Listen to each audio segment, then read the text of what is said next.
The frosty February air pierced Detective Anthony Lewis's lungs like sharp needles as he climbed the metal staircase of an old brick house on 8th Street in Fargo.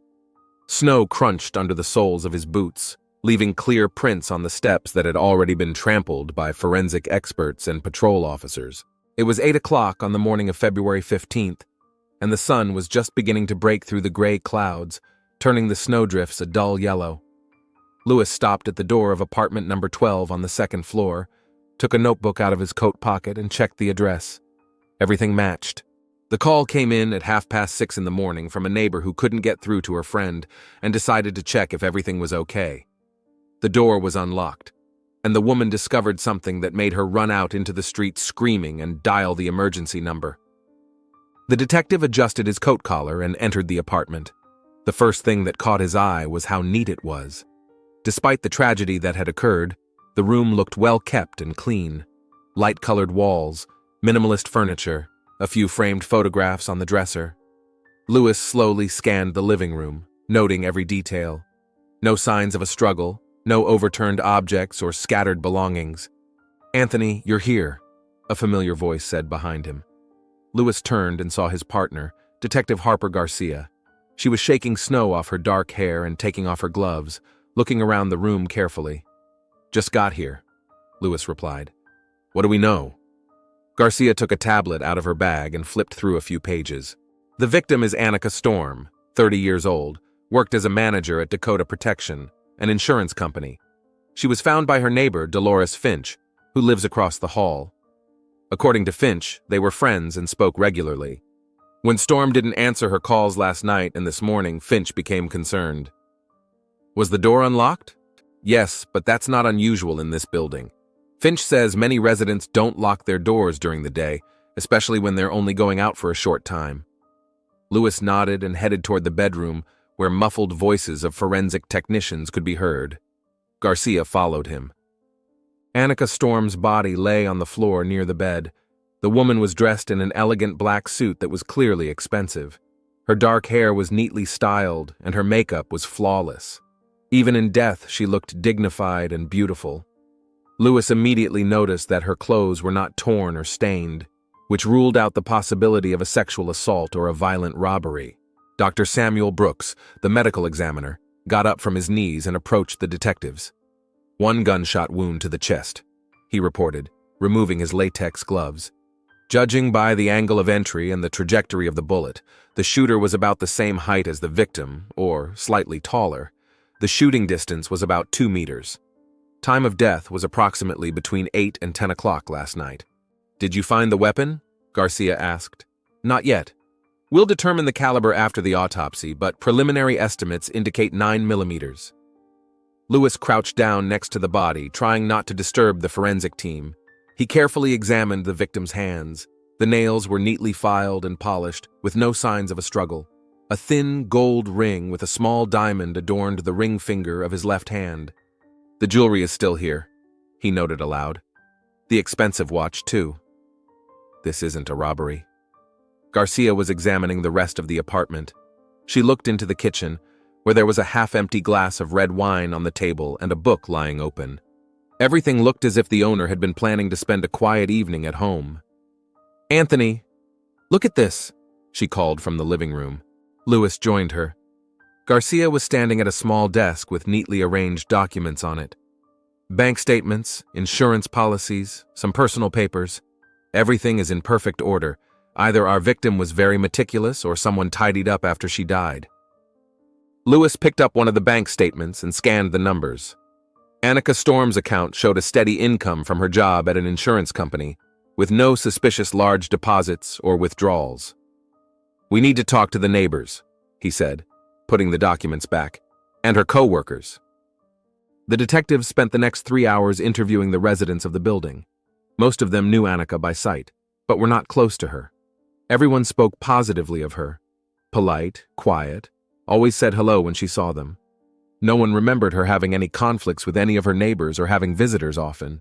Dolores Finch, an elderly African-American woman who lived in the apartment across the hall, was the only one who had been friends with Annika. "We met 2 years ago when she first moved in," Finch said, sitting in her small apartment. which contrasted with Annika's minimalist style. There were many family photos, flowers, and soft furniture. Annika was a wonderful girl, smart, kind. Sometimes she would bring me groceries from the store if I couldn't get out because of my arthritis. "Did she tell you about her personal life?" Garcia asked, making notes in her notebook. Finch paused for a moment. "Not much. I know she worked at an insurance company and loved her job. She sometimes complained about being lonely, said it was hard to find someone who would accept her for who she was." The woman lowered her voice. "She told me about her transition a few months ago. I was the only one in the house who knew." "How did the other residents react when they found out?" Lewis asked. "Most of them had no idea. Annika was very feminine and beautiful, but there were those who—" Finch shook her head, especially Ray Collins from apartment number 8. He made several unpleasant remarks. The detectives exchanged glances. This was the first clue that could point to a motive for the crime. Ray Collins, a 40-year-old mechanic who worked at a local factory, greeted the detectives with obvious reluctance. He was a large man with a thick beard and calloused hands, smelling of machine oil and tobacco. "Yes, I knew who she was," he muttered, not inviting the detectives into the apartment. "So what? I didn't kill anyone." "Neighbors say you had conflicts with Miss Storm," Garcia said. "Conflicts?" Collins snorted. "I just thought people like that shouldn't live next door to normal families. I have a teenage daughter, but I never threatened that woman." "Where were you last night between 8 and 10? Lewis asked. "At the Iron Horse Bar on 5th Street, watching hockey with some friends. You can check." Lewis wrote the name of the bar in his notebook. The alibi needed to be checked, but his intuition told him that Collins was telling the truth. The man was rude and prejudiced, but he didn't seem like a murderer. The other neighbors either didn't know Annika at all or had only seen her in the hallway. No one heard the shot, which was strange in an old house with thin walls. By noon, the detectives had finished interviewing the residents and headed to the office of Dakota Protection, the insurance company where Annika worked. The small 2-story building in downtown Fargo looked modern and respectable. The company's director, Michael Evans, met the detectives in his office. He was a middle-aged man with neatly trimmed hair and an expensive suit. "Annika was one of our best employees," he said, shaking his head. "Professional, responsible, the clients loved her. It's hard to believe something like this could have happened." "Did she have any conflicts with colleagues or clients?" "No, nothing like that. Annika was very diplomatic. Even when she had to refuse payments to clients, she knew how to explain the decision so that people didn't get angry." Evans gave the detectives a list of Annika's colleagues and allowed them to talk to them. Most of the employees spoke very positively about her. No one knew much about her personal life, but everyone noted that she had seemed happier and more confident in recent months. "She seemed to glow from within," said Lisa Davis, Annika's colleague. "I thought she had someone special, but she was very secretive about her personal life." By the end of the day, the detectives returned to the station to process the information they had gathered. They sat in their office, spreading photos from the crime scene and statements on the table. "So, what do we have?" asked Garcia, sipping coffee from a paper cup. Lewis leaned back in his chair and massaged his temples. "3 main theories. The first is a hate crime. Ray Collins openly expressed his dislike for Annika, but his alibi is being checked. Besides, if he had decided to kill her because of his prejudices, he would hardly have done it so neatly." "I agree. Crimes like that are usually more violent and chaotic. Here, there was one precise shot, no signs of a struggle or abuse." The second theory is robbery gone wrong, but that's contradicted by the fact that her valuables were left untouched. Her ring, her watch, even the cash in her purse. And the third theory is personal motives. Someone she knew or a relative, but so far we haven't found anyone who would have a reason to want her dead. Lewis stood up and walked over to the window overlooking the snow-covered street. "Tomorrow we need to take a closer look at her personal life. Her phone, computer, social media. A colleague said that Annika had seemed happy in recent months. Maybe she really did have someone she preferred to keep quiet about." Garcia nodded, gathering her documents. "I've requested details of her phone calls and bank transactions for the last 6 months. We also need to check if she had any problems in the past, threats, conflicts, legal proceedings. Lewis returned to the desk and picked up one of the photos from the crime scene. It showed Annika's bedroom, neat and cozy, with books on the bedside table and flowers on the windowsill. "You know what bothers me the most?" he said. "The neatness. The killer knew what he was doing. One shot, no unnecessary movements, no clues. Either we got lucky with a very cold-blooded criminal, or it was someone who knew Annika well and could get close enough to her without arousing suspicion." The clock on the wall showed 6:30 in the evening. It was already dark outside, and the street lights illuminated the falling snow. The workday was coming to an end, but the detectives knew that a long and difficult investigation lay ahead. On the morning of February 16th, Detective Lewis sat in his office, carefully examining the contents of Annika Storm's phone. Forensic experts had extracted all the data from the device and handed it over to the investigation team. Harper Garcia sat down at the desk next to Annika's laptop, methodically reviewing files and browser history. "Interesting," Lewis muttered, scrolling through the contact list. "She only has 37 numbers in her phone. That's pretty low for a 30-year-old woman." "She was very cautious in her social interactions," Garcia replied, without looking up from the screen.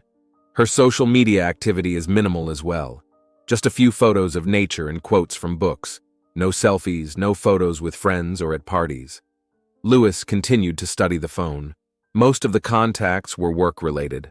Colleagues, insurance company clients, a few work numbers.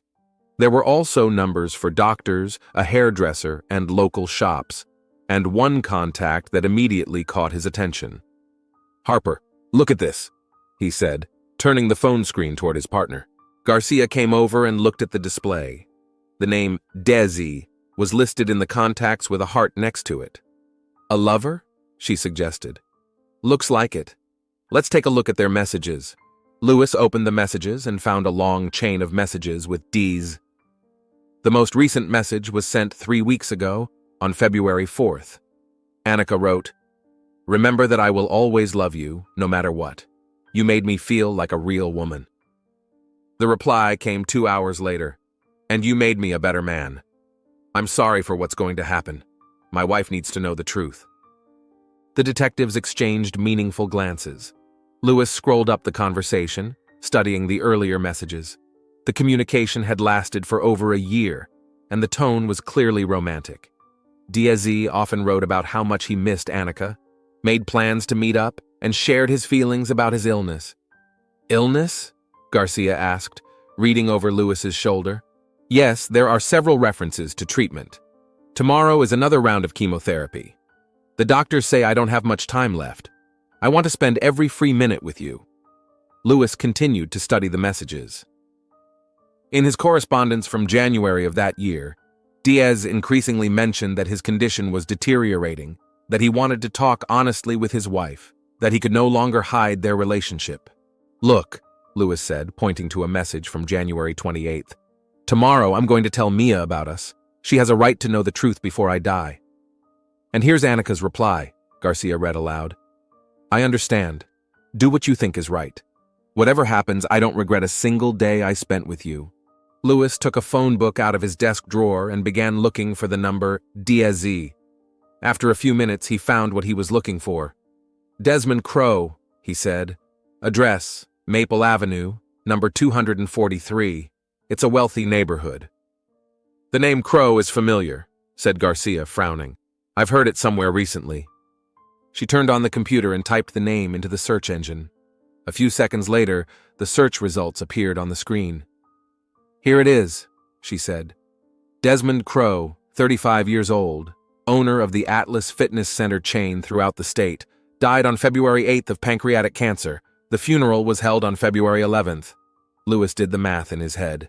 Annika was killed on February 14th. That's 3 days after her lover's funeral. "That can't be a coincidence," agreed Garcia. "We need to find out more about Desmond Crowe and his family." The detectives spent the next hour studying information about the deceased businessman. Desmond Crowe was indeed a successful entrepreneur. His chain of fitness centers brought in a steady income, and he was considered one of the richest men in the county. He had been married to Mia Crowe, née Parker, for 8 years. The couple had no children. Interesting, Garcia remarked as she studied photos from Crow's corporate website. They looked like the perfect couple. Beautiful, successful, always together at every event. Until he met Annika, Lewis added. Let's talk to people who knew Desmond. Maybe they'll tell us something interesting about his personal life. The detectives first went to the Atlas headquarters, located in a modern business center in downtown Fargo. A secretary, an elderly woman with gray hair, greeted them with sadness in her eyes. Mr. Crow was a wonderful man, she said, escorting the detectives to the office of the acting director. All the employees loved him very much. He never raised his voice, was always fair, and helped out in difficult situations. The acting director turned out to be James Rogers, Desmond's deputy for operations. He was an energetic man in his 40s who was clearly grieving the loss of his boss. Desmond wasn't just a boss, he was a friend, Rogers said, seating the detectives in leather armchairs. The last 6 months have been very difficult, watching the disease destroy him. He continued to work almost until the end, even though the doctors advised him to rest. Mr. Rogers, Lewis said, we're investigating a murder that may be connected to Mr. Crow. Could you tell us about his personal life? Did he have any problems or conflicts? Rogers raised his eyebrows in surprise. Murder? I don't see how that could be connected to Desmond. He died of cancer. We can't disclose any details of the investigation, Garcia interjected, but we need to know if Mr. Crow had any secrets his wife didn't know about. Rogers thought for a moment, tapping his fingers on the table. You know, Desmond really changed in the last few months. He became more pensive. He would sit in his office for long periods of time, staring out the window. Several times I caught him on the phone and he would quickly hang up when I entered. Did he mention anyone he was seeing besides his wife? Lewis asked. Not directly, but once, late last year, he said something strange. We were discussing the Christmas bonus for the employees, and he suddenly said, James, sometimes I feel like I'm living a double life, and I don't know which one is real. The detectives exchanged glances. This was the first confirmation that Desmond really did have a secret life. And how did Mrs. Crow feel about her husband's illness? Asked Garcia. Mia was a very devoted wife. She accompanied him to all his treatments, consulted with doctors, and looked for the best specialists. But Rogers fell silent. But? Lewis prodded him. In recent weeks, there had been some tension between them. I saw them talking in his office several times, and the atmosphere was cold. Mia looked upset, and Desmond seemed guilty. Do you know what they might have been arguing about? No idea. They never argued in front of others. They were always very reserved. Rogers gave the detectives the contact details of several of Desmond's close friends and business associates. During the day, Lewis and Garcia interviewed 4 people from the deceased businessman's inner circle. The picture gradually became clearer. All of his friends noted that in the last months of his life, Desmond had become more withdrawn and pensive. He often canceled meetings, citing poor health, although he had always been very sociable before. A conversation with William Stanley, a friend of Desmond's since college, proved particularly interesting. They met in a small cafe on the outskirts of town. Des was always an honest man, Stanley said, stirring sugar into his coffee. So when he started lying, I noticed right away. Lying about what? Asked Garcia. About where he was spending his time? He said he was going to the doctor, but I knew he wasn't at the hospital. Or he said he was working late, but James told me Des left the office in the afternoon. Did you try to find out what was going on? I tried, but Des always avoided the question. He said it was hard to explain, that he didn't fully understand what was happening to him. Stanley finished his coffee and looked thoughtfully out the window. You know what surprised me the most? Despite his illness, despite all his problems, at times Des seemed happy, as if he had found something that gave him the strength to fight. What do you think it could have been? I have no idea, but it was definitely something important to him. Later that evening, the detectives decided to talk to people who had attended Desmond's funeral. Rogers gave them the contact information for the funeral director who had conducted the service. Mr. Thomas Hughes, an elderly African-American man with extensive experience in the funeral business, met with the detectives in his office. It was a very dignified funeral, he said. A lot of people came to say goodbye to Mr. Crow. He was a respected man in the city. Were there any incidents during the ceremony? Lewis asked. Incidents? Hughes frowned. Well, there was one unpleasant situation, but I didn't think it was important. Please tell me about it. A young woman approached me, very beautiful, elegantly dressed. She wanted to say goodbye to the deceased. I escorted her to the coffin, but then the widow, Mrs. Crow, intervened. She was very upset and demanded that the woman leave the church immediately. The detectives became alert. Can you describe this woman? Tall, slender, dark hair. She was wearing a black coat and a black dress. Very beautiful, but sad. She was clearly genuinely upset by Mr. Crow's death. What did Mrs. Crow say? She shouted that the woman had no right to be there, that she shouldn't have come. It was very awkward. The stranger didn't make a scene, she just left. But I saw her crying. Do you know who she was? No, but several guests were discussing the incident. Someone said she was the deceased's mistress. Lewis showed Hughes a photograph of Annika Storm. Is this her? The organizer looked closely at the photo. Yes, that's definitely her. A very beautiful woman. It's a shame something bad happened to her, since you ask. As they left the funeral home, the detectives exchanged opinions. Now we know that Annika did come to the funeral, Garcia said, and that the widow reacted very painfully to that. We need to talk to Mia Crow, Lewis agreed. But first, let's find out more about her. They spent the rest of the day researching the widow. Mia Crow, née Parker, 32, worked as a financial advisor at a large investment firm. She was educated at a prestigious university and specialized in asset management for wealthy clients. She posted photos on social media of charity events, fitness workouts, and trips with her husband. A perfect life in photos, Garcia remarked, scrolling through Mia's social media page. A beautiful house, expensive cars, vacations at exotic resorts. And all of that was threatened by her husband's illness and his confession of infidelity, Lewis added. They agreed to meet with Mia Crow the next day. The woman agreed to meet them at her home on the morning of February 17th. The house on Maple Avenue was truly impressive. A 2-story red brick mansion with a well-kept garden and 3 cars in the garage. Even in winter, under the snow, it was clear that in summer this place looked like a picture from a magazine about country life.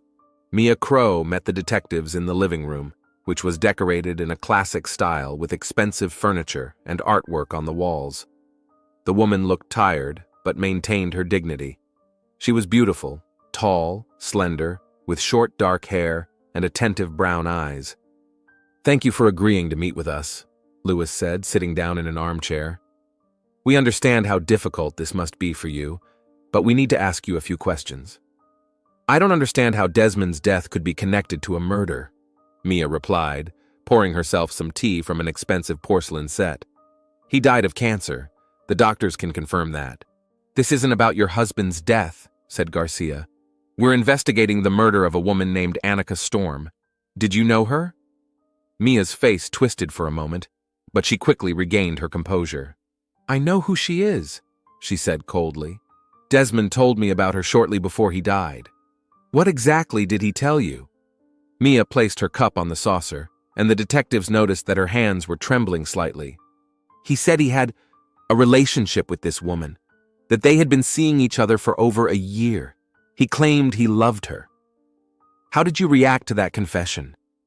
How do you think a wife should react? Mia's voice took on a note of anger. 8 years of marriage. 8 years I supported him, built our home, our business, and he cheated on me with this woman.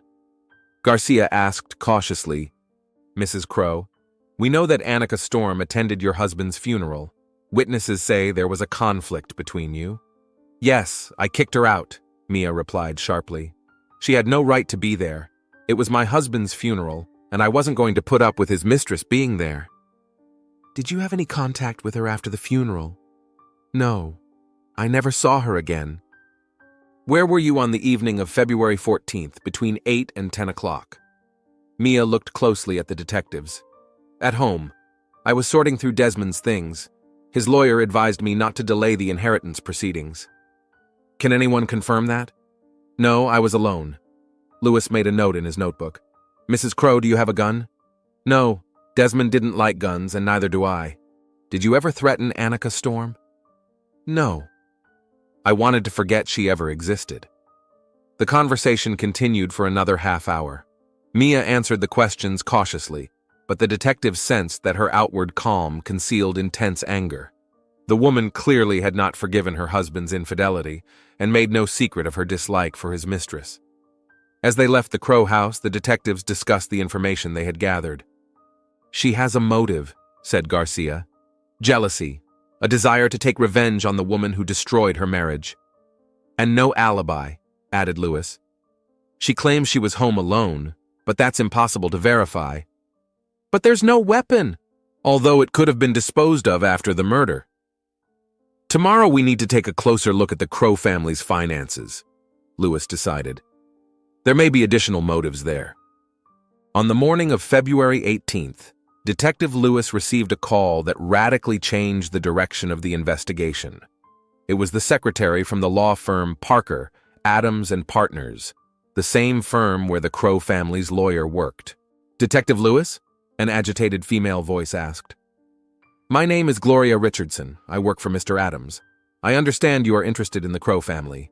I think you need to know something about Mr. Desmond Crow's will." Lewis was on high alert.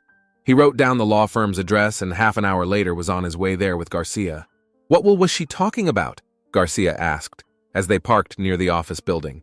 "No idea, but from the way she sounded, it's important." Gloria Richardson was a middle-aged woman with a worried expression. She met the detectives in a small conference room and got right to the point. "Yesterday, Mr. Crow's will was read at our office," she began, nervously twisting a pen. "I shouldn't have called you, but what happened? It was very strange." "What exactly did you find strange?" Lewis asked. "Mr. Adams read the will in the presence of Mrs. Crow and several other relatives. All property and capital were to go to the widow, but then Mr. Wayne Blackwell arrived." "Who is that?" "Another lawyer. He also represented Mr. Crow, but on other matters. Mr. Blackwell claimed that he had a later will, drawn up by Mr. Crow just a month before his death." The detectives exchanged glances. This was completely new information. "And what was in that will?" asked Garcia. "I didn't hear all the details, but a terrible argument broke out. Mrs. Crow was screaming that it was a forgery, that her husband would never have changed his will without telling her. Mr. Blackwell insisted that it was genuine. Finally, Mrs. Crow ran out of the office, slamming the door behind her. "Where is Mr. Blackwell now?" "He has an office on 3rd Street. "But Detective Lewis," Gloria lowered her voice, "Mr. Adams has forbidden me to discuss this with anyone. If he finds out I told you, I'll be fired." "We'll be careful," Lewis assured her. "Thanks for the information." Wayne Blackwell's office was located in an old but respectable building in the city center. The lawyer himself was a man in his 50s with graying hair and attentive eyes behind thin-rimmed glasses. He received the detectives as soon as they introduced themselves. "Yes, I was expecting you," Blackwell said, seating them in leather chairs in front of his massive oak desk.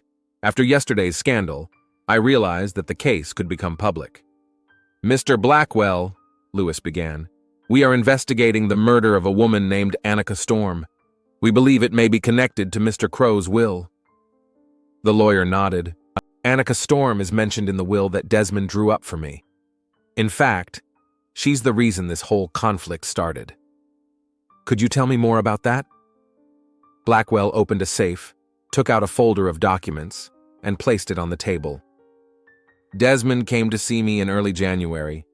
He said he wanted to make a new will, but without his wife knowing.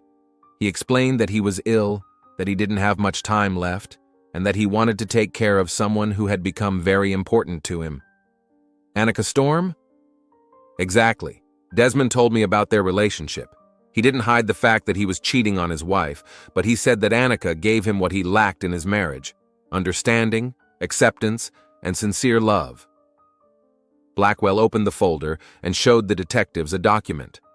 According to this will, drawn up on January 15th, Annika Storm was to receive 30% of Desmond Crow's entire estate. That's about $2 million. Garcia whistled. "That's a lot of money. What was supposed to go to his wife?" "The remaining 70% plus the house and most of the business. Mia was still the primary heir, but Desmond wanted to provide for Annika as well. Why didn't he tell his wife about this? Lewis asked. Desmond was going to tell her about the will after he confessed to the affair. He knew Mia would be furious, but he hoped she would understand his decision.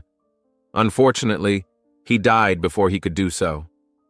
And yesterday, during the reading of Mr. Adams's will, you mentioned the existence of a later document? Yes, I knew it would cause a scandal, but I had a duty to my client. Desmond entrusted me with carrying out his last wishes. Blackwell took another document out of the folder. Here is a copy of the will. The original is in a bank safe deposit box. Desmond told me that if anything happened to him before his time, I was to present this will after his funeral. Lewis studied the document carefully. Everything looked legitimate. Desmond's signature, the seals, the witnesses' signatures. Mr. Blackwell, how did Mrs. Crow react when she found out about the contents of the will? She was furious. She screamed that it was a forgery, that her husband would never have left his money to his mistress. She demanded an expert opinion and threatened legal action. And what did you tell her? That I was prepared to provide all the necessary documents for examination. I have a video recording of the will being signed and recordings of telephone conversations with Desmond where he confirms his intentions. So the authenticity of the will can be easily proven? Absolutely. I always document such cases very carefully, especially when large sums of money and potential disputes are involved. The detectives spent another hour at Blackwell's office, studying all the documents related to the will. The lawyer provided them with copies of all the papers and agreed to testify if necessary. Stepping outside, Lewis and Garcia stopped by their car, mulling over the information they had received. Now Mia Crow has a very serious motive for murder, said Garcia. $2 million is enough reason to commit a crime. Yes, but there's one problem, Lewis replied. Annika was killed before the will was read. Mia only found out about the second will yesterday.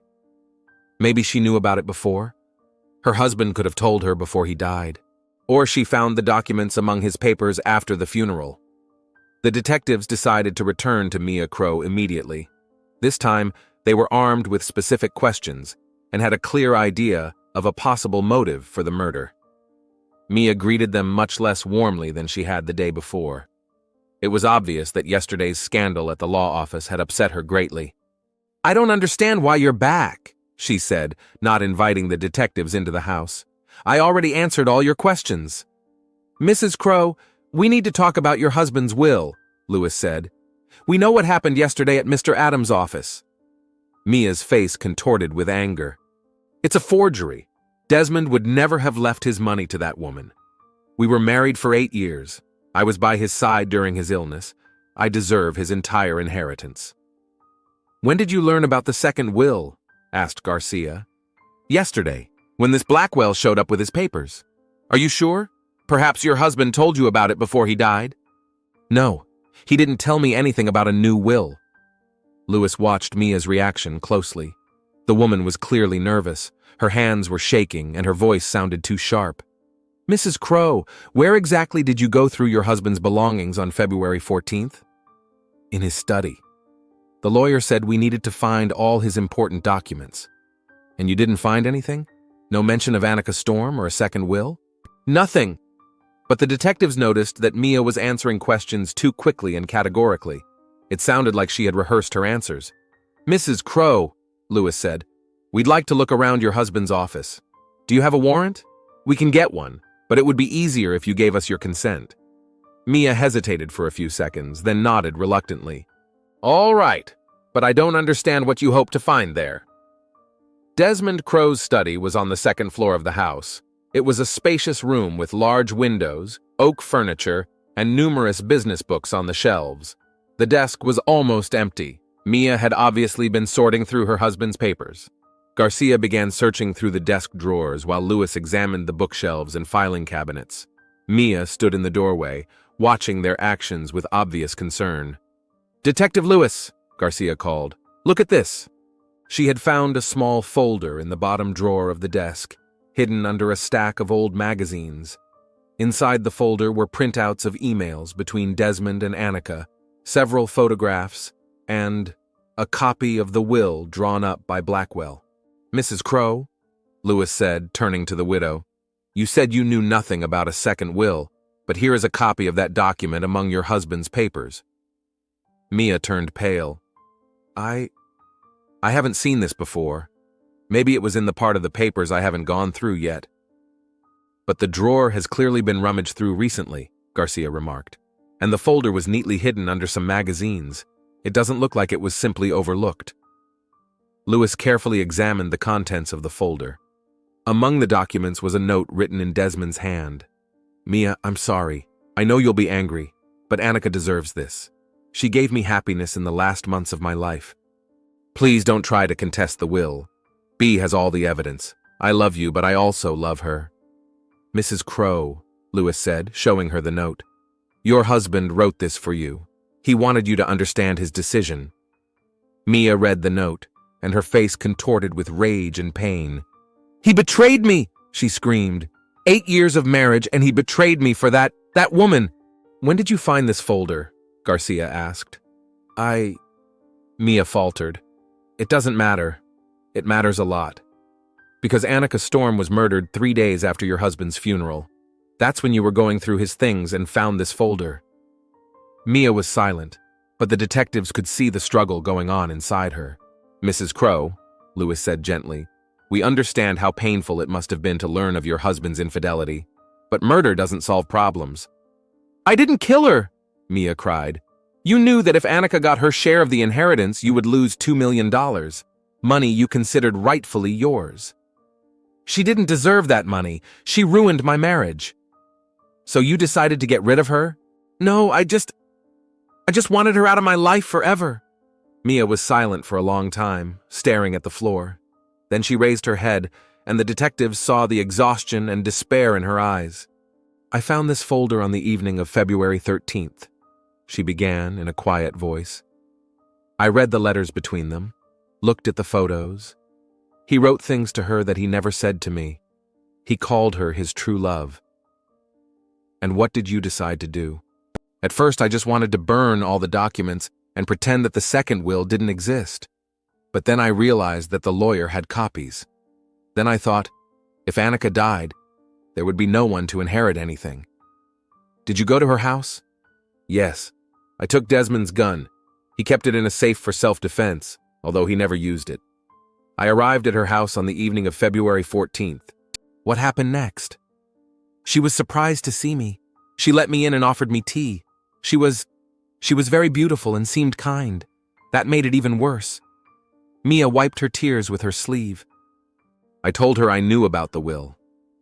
She said she didn't want the money, that she was willing to give up her inheritance. But I couldn't stop myself. I thought about how Desmond loved her more than he loved me, how he planned to give her part of what we had built together over 8 years. And you shot her? Yes, once. She fell right down.